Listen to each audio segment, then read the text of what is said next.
Ireland is sort of steeped in this type of tradition, isn't it? The occult or the mystery.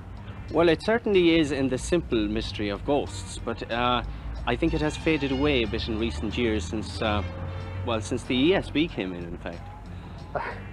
You're going to bring me on the trail now anyway. I'd like to start you off, if I may, with Kytler's Inn. Now, Kytler's is here in Kilkenny, and it has got a tradition of witchcraft.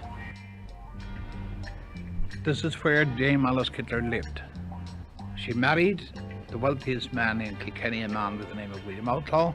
Some years later, she married 3 others. It is alleged that she poisoned the 4 husbands.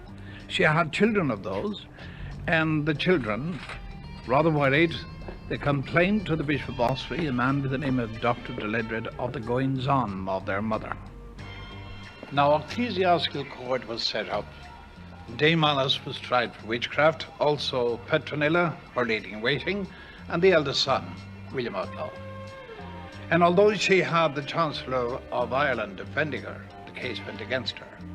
In the course of evidence, it was stated that she used to sacrifice living animals to a demon named Robin, who used to appear here in the house. Petronilla was sentenced to be burned at the stake. She was burned at the stake on the site now known as the Thonsel, and at the burning she confessed that they had conferred with demons and had received responses at all times. She admitted to the witchcraft. Petronilla was dead. Dame Alice, she escaped to England, changed her name, and of course in those far-off days, very hard to trace anybody. That is briefly the story of Dame Alice.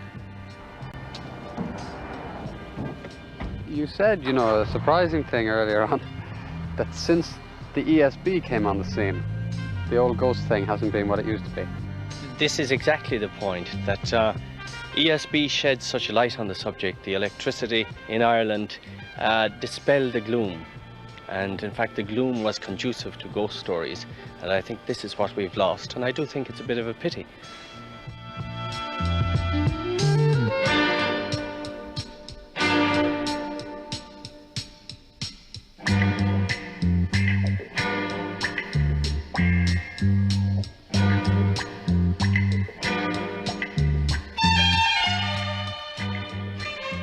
This is Longfield House. Bian Coney died 100 years ago here. Now, most people realise that Bian Coney was the originator of public transport in Ireland, and he came from Italy before that. There was quite an affection, a close friendship between Bian Coney and Daniel O'Connell, and in fact since that time some of the descendants of each have intermarried.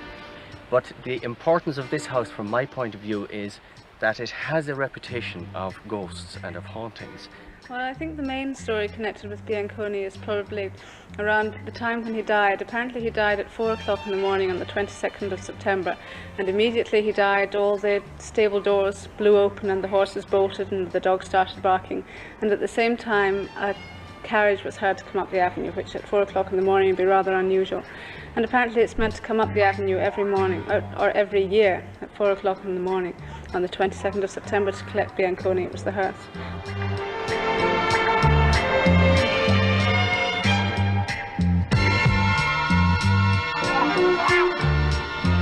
We're coming now to Horton House. It's a 17th century mansion, and it was at the centre of the last battle of 1798. There are ghostly tales connected with this battle. The story as we heard it concerned a young girl of 12 who, with her brother and her mother, hid in a field of wheat to escape the fighting that went on during the 1798 rebellion.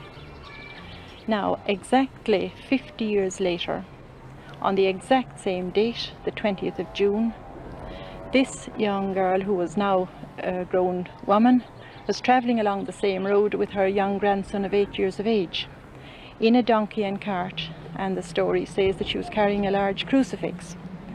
Suddenly she was overtaken by a rain and thunderstorm, and the donkey appeared to hear something supernatural because it got the bit between its teeth and suddenly took off. They suddenly found themselves in the middle of the battle which had been enacted 50 years, exactly 50 years previously, on the very same date. They could hear the horses thundering all around them, the clash of pikes, and then the sounds of the wounded and the dying. The old lady held up the crucifix and tried to shield the little boy with her cloak. The ghostly battle sounded and rolled all round them as they proceeded over by Raheen to the Cross of Stoneen, down to Goff's Bridge, and only finally died away when they came to the rising ground a little further on. This green road here still has a very eerie reputation in the neighbourhood.